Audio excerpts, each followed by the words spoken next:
page 45 of Masechet Shevuot. Only 5 days till the Grand Siyama. What a view I've got over here in the city of Bet Shemesh, in an area called Ramat, Shemesh Gimmel. Very nice residential area with beautiful views of Israel. And not a better place to share over some words of this fantastic Daf Yomi. Friends, as obviously coming to the climax, we've done nearly around, at this stage in time, staggering 6.5 weeks, which is a phenomenal achievement.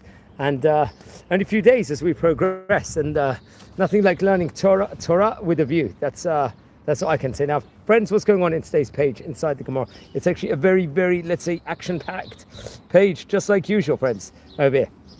So we start off that we learned actually on yesterday's page of that the sages of the Mishnah established various different oaths, which we've been talking about all throughout, that would allow certain plaintiffs to take an oath and to collect money that is owed to them. That's what we've established already. Among the cases mentioned in Mishnah are something called a nigzal and a nechabal over here. Someone who was a victim of theft or violence that led to damages, as well as cases of a worker who claims wages that are due to him, let's say. Now, the Gemara chooses to ask why this arrangement was made for a worker, for an employee over here. What was the reason? Apparently, let's say, the Gemara does not ask about the cases of a nigzal or a nechbal, since in those cases, we can well understand that the defendant is considered to be potentially unreliable. He's not a reliable source over here. So the only way we can turn for a reliable oath is the plaintiff in the case of worker and his employer.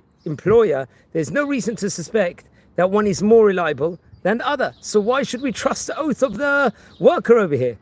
Rather than demand an oath from, let's say, the employer that would free him of his, let's say, obligation over here, because the whole thing doesn't, like, let's say, peter out over here, as they say. Let's say, okay. And so just to go back to such an oath would be parallel, let's say, to the biblical oaths that always free the defendant from paying. That's what we could argue back. Okay, friends. So we continue with progress over here. That, and the first response of the Gemara is that oath was instituted because a worker needs this wages in order to survive, in response to the challenge of the Gemara that the employer should not be punished out of concern for the needs of workers. The Gemara actually is going to conclude that the oath is given to the worker since the employer is so overwhelmed with the responsibilities of his business and his workers that we assume that the worker is more likely to remember whether or not he was paid.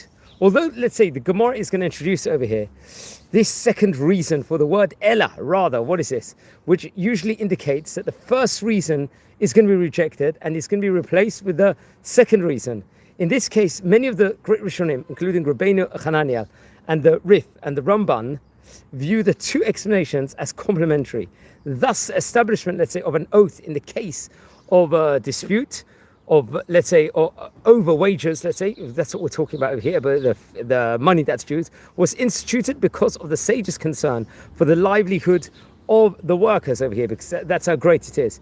The reason that it was, let's just say, the reason that it was given to the worker rather than to the employer was because the sages understood that the employer was, let's say, less likely to remember, since he was so busy tending to other affairs of his business, let's just say, over here. So that's why that specific case of scenario is. But we see so many times inside the Torah how important it is that we take care of what the employers are actually saying, what are they actually doing, because the Torah speaks actually very strictly, just to go on a slight tangent, that if someone withholds the wages of an employee, how severe it actually is, because say someone's worked hard for so many years, or so many weeks, or so many days, or been so many hours, they might be needing that money now. So when it's going to come 2-3 weeks down the line, or 2-3 months down the line, what like a devastating effect it could happen. It could be the person has fees to pay today, and if he hasn't got that money now or tomorrow, let's just say, it's going to affect him infinitely.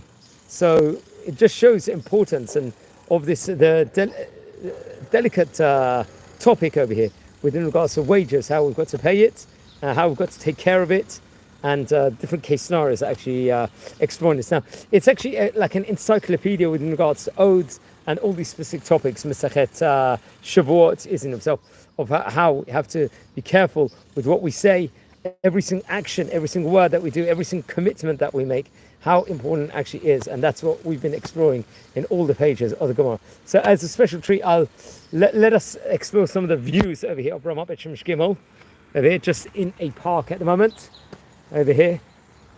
It's a very, very nice area actually. As we can see, look at the views over here. There's different parts of Bet Shemesh. We've got, actually looks spectacular. They've got like a lot of archaeology here. They've built a lot of synagogues. There's a Beit Matityahu over here. Just look at this view. You can see there's a huge park down there. Just there's another big, large park over here, down there. This actually happens to be in a park we're in. Everything goes up. It's all stairs over here. So we've got another one. We've got like a shopping centre all the way up there. And we've got another park up there. So it really is endless. These views are over here. Let's just go for a short 1 minute walk as a special treat. It's actually very, very hot today, I must say.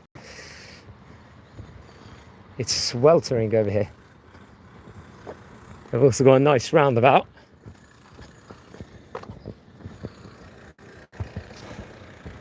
All these roads interlink together. All these roads are actually named after rabbis or biblical personalities, which is interesting. You've got a nice stairwell there. So you can actually go just via the stairs.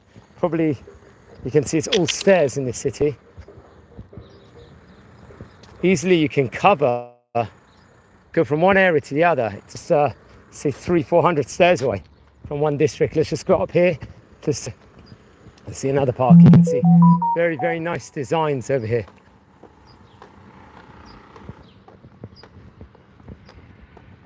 It's beautiful. So just go up here. Just show you the other park before we finish. Happens to be tomorrow is going to be Parshat Ba'alotecha. Tomorrow night in that parsha, one of the longest parshiot inside the Torah. Actually features a good nearly 140 verses, which is absolutely phenomenal. Okay, I think on that note we'll leave it here. Have a great day, everyone.